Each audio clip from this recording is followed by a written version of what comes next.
자, 이고은 변호사. 네. 그나저나 그 다혜 씨가 제주에 작은 단독주택이 있는데 네. 이게 숙박업을 하고 있는데 이게 불법적으로 신고하지 않고 불법으로 운영을 하고 있다. 이런 민원이 제기가 돼서 제주시가 경찰에 수사를 의뢰했고 제주자치경찰단이 수사 중이다.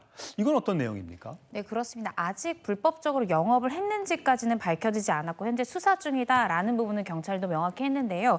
이 해당 단독주택 같은 경우에는 2022년 7월에 이 문다혜 씨가 이 문재인 전 대통령과 좀 지인 관계인 한 신부로부터 3억 8천만 원에 매입했던 단독주택입니다. 근데 본인의 전 남편 사건 관련해서 압수수색 과정에서 이 단독주택이 압수수색이 됐고 예. 그 과정 중에 이것이 불법적으로 사실은 숙박업으로 이제 영업을 하려면 정식으로 숙박업으로 등록을 하고 해야 합니다. 만약에 그렇게 하지 않을 경우에 공중위생관리법 위반이 되어서 2년 이하의 징역 또는 2천만 원 이하의 벌금형에 처해질 수 있는데 이게 불법적으로 등록이 되지 않고 영업을 했던 것이 아니냐라는 국민신문고에 민원이 접수가 됐고요. 이 때문에 제주시에서는 이 경찰에 수사를 의뢰한 그런 상태입니다.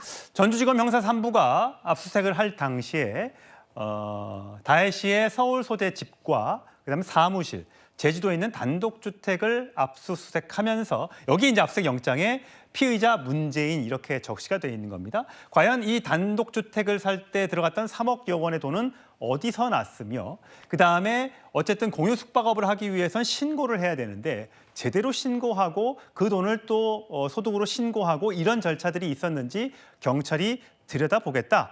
이런 내용인 것 같습니다. 자, 여기에 대해서 윤건영 민주당 의원은 이렇게 얘기한 적이 있습니다. 들어보시죠.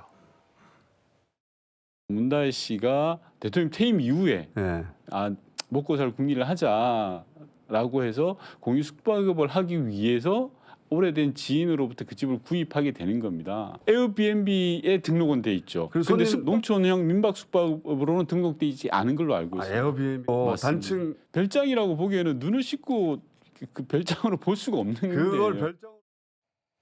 예, 강성표 위원장. 네. 보수 지지자들, 보수층에서는 그런 것 같아요. 문다혜 씨가 네. 사실 큰 소득원이 없어서 아버지와 함께 청와대에 살았고 또 아버지로부터 차도 물려받았고 뭐 등등의 어떤 그 검찰에서 주장하는 것처럼 경제 공동체 생활을 했는데 저 3억 8천만 원의 돈은 어디서 났으며 또 그래서 또 출판사로부터 받았던 인세를 일부 또 문다혜 씨가 가져가고 뭐 이런 것들에 대한 의혹이 지금 계속 있는 거잖아요.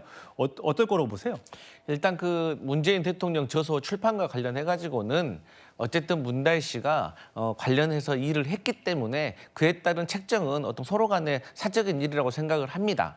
그리고 이제 그 숙박업으로 등록되지 않은 부분도 있는데 제가 뭐 대한민국 정책 브리핑이라고 정부에서 홍보하는 걸 보니까 몇 가지 조건들이 있어요. 뭐 숙박 시설을 할 수도 있고 또 외국인만 받아야 되는 경우도 있고 또 농촌에서만 할 수 있는 여러 가지 형태가 있는데 이 부분에 있어서는 뭐 누가 고발을 했다고 하니까 경찰 조사에 의해서 밝혀질 문제라고 생각을 합니다.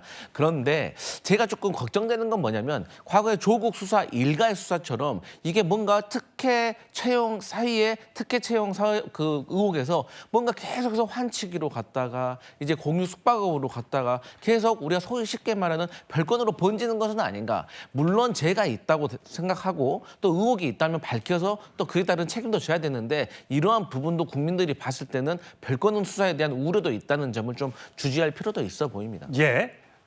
다양한 사실 의혹들이 제기가 되고 있고 또 여기에 대한 해명도 있는 상황입니다. 문다혜 씨.